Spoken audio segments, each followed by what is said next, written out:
Watch the ride.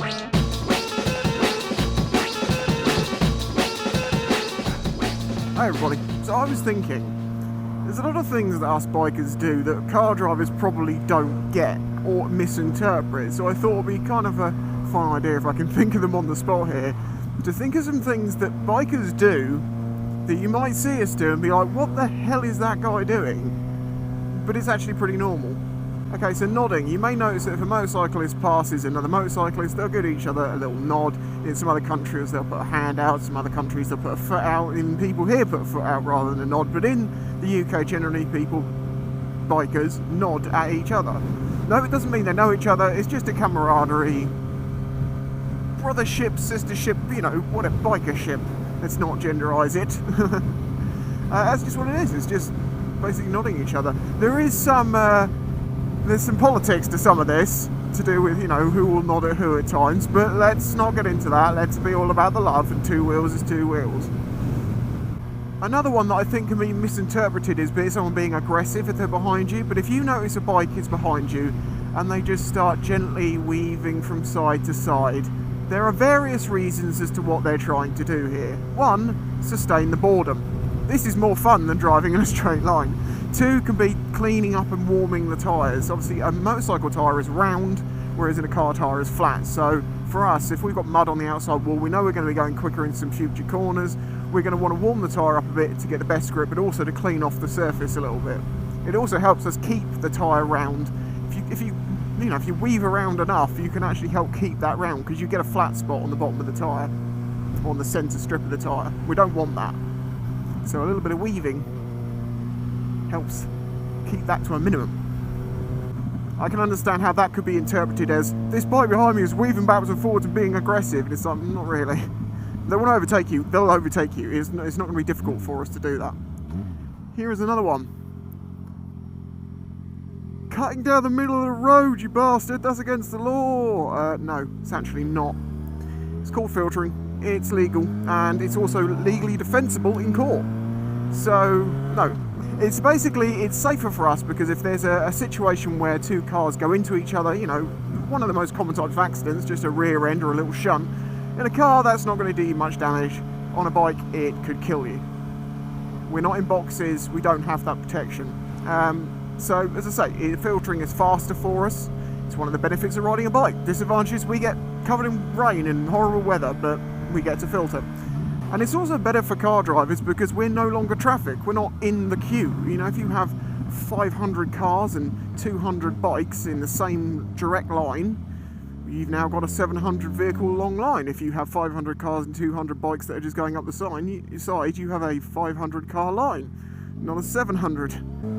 So yes, it might be annoying that we might nip a few cars ahead of you, but it is just something we are allowed to do. Give us a bit of extra room if you don't mind. Don't worry, I'm not going to hit your car, because that's another thing. If someone who's filtering hits your car, they're going to stop. Well, I should hope they would stop. In the same way that if someone hit a car with a car. Another one that a friend asked me is that whenever he saw someone getting onto a motorbike, he always saw them reach down here and do something, you know, sort of down here. Now, there's two reasons for this normally. It can be that it's a chopper, a cruiser type bike, and they sometimes have the key down on the side here.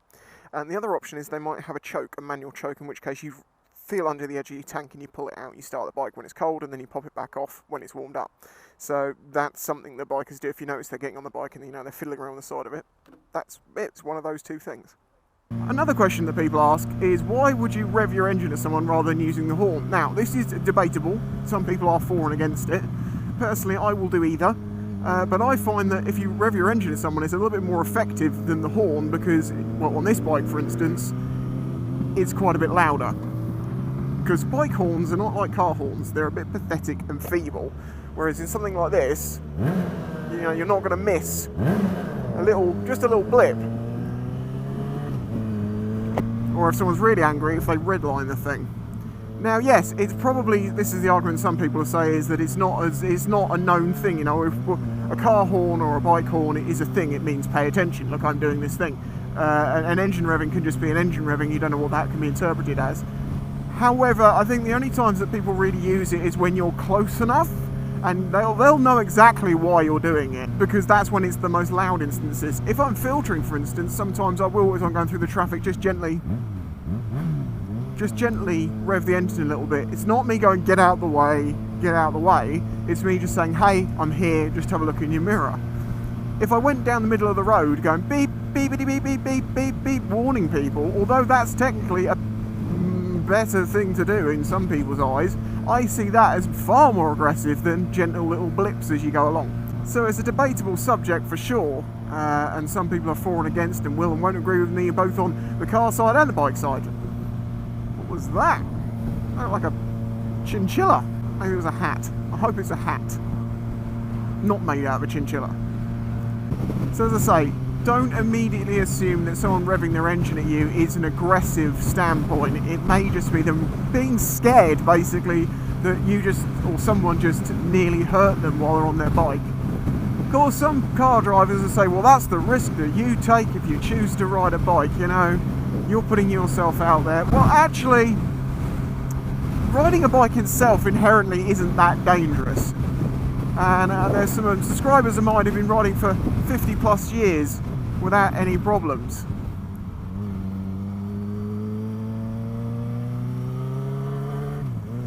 And what they said, and I have to agree with them, is that in itself riding the bike is not inherently dangerous. Unfortunately, doing it with cars on the road is. Now, that's not to say that cars are the problem, because there's plenty of people who crash bikes because they crashed the bike. You know, they're riding too fast, they're not good enough, they haven't got the skill level to do what they're trying to do. They're riding beyond their limits, in other words. There is a bit of controversy between cars and bikes at times. You know, the stereotype is that car drivers are blind and don't look where they're going and kill bikers. You know, very rarely is it that a biker kills a driver of a car. That doesn't really happen. It has happened, it does happen, but it's not the norm by any means. But equally, sometimes those deaths are down to the bike rider just basically driving into a car. And that's where the other stereotype from the car driver's side comes up, is with bikers, that we all ride a million miles an hour, completely reckless, etc, etc. I know people from that to would never speed, would never put a foot wrong, ride around very slowly, as you will get with car drivers too. And it is important to remember the fact that it isn't as polarised as people make out, and if we look out for each other like bikers, if you help, don't put yourself in a situation where people can't see you and things like that. I have videos talking about sort of rider observations being safer on the road. It's about letting people see you. In being able to see other people, people can see you. You know, like being a little bit wider here to see around that corner means that they'll see me sooner, I'll see them sooner. A bit of courtesy backwards and forwards and we'd get on great. Unfortunately, there is also a culture of road rage in the UK. Let us just only mention the dashcam videos that are out there that literally make my blood boil as I sit and watch them, as I realise that, my God, these people are actually on the road, they're all so stupid. And very often that is both the car drivers, bikers, whoever. Now, leading on from that, because it kind of helps explain a little bit why some bikers can seem to be pretty angry, especially if someone endangers their life on the road. And it's fair to say that if you had, I don't know, a car and a bike going 30 miles an hour and the car gets too close to the bike or something like that, the only person whose life was in any danger, really, was the person on the bike, not the person in the car. So that can explain to you why sometimes bikers can be very angry very quickly. It's because you've just endangered their life, or someone has just endangered their life, and they're not happy about it. You're not getting the same feeling in your metal box with all your crash protection and, you know, all of this stuff. You wouldn't even consider this mud on this road to be too much of an issue, but to a biker it could be. We have to look after ourselves a lot, and that very often means we like space around us, and if you close that space, if you get too close, yeah, you might find yourself getting a bit of backlash off of a bike. If you give us space and don't do anything silly, then you're not going to get it. In the same way that you would with car drivers. You know, if you get too close to someone else's car, or you half pull out on them or something, they're going to be annoyed about that. It's the same reason I think bikers absolutely hate creepers. Creepers being people who get up to junctions and slowly creep out. On a bike, you absolutely need to know whether that car is going to pull out or not, because if they do pull out at the last moment, you need to be able to stop in time. So when we're approaching someone who's creeping, we don't know what to do. We're having to kind of like basically gamble with our own life. Do I think this person's going to keep creeping and creep out? Or do I feel like they're just creeping and waiting for me to go past? Did they see me? We can never assume that someone saw us. The most often thing that is said to us by people is a thing called Smidsy. Sorry mate, I didn't see you. I've had a bad crash myself. It was at dusk in a straight line. A man was in the middle of the road waiting to turn left. I was coming along and he just pulled straight in front of me. Said to the police, very sorry, didn't see him. How do you not see someone with a headlight coming towards you on a straight road? They just don't. But then equally it's if you don't look for bikes, and that's where the whole, think bike type thing comes from, is because if you don't look for it, you're not going to see it. If you're just thinking, oh yeah, is there a car coming, is there a car coming? No, you want to think, is there a bike coming too? Because they have very different shapes and your brain can just ignore them. Kind of. But equally, in the defence of car drivers, I do have a theory on this, which is I think it is much harder to estimate the speed and the distance that a motorcycle is coming towards you than a car, because a car has kind of a defined width. It's about the width of the road, and you have two lights either side, headlights or even side lights during the day like that. When they're far away, they're small. When they're close, they're wide. If you don't have that, because you've only got a bike which is this one thing, you don't have the ability to really get depth and judge speed on it, because you can't see like how quickly are those two dots converging. Like you see that from far away those lights are close together, and close up they're miles apart.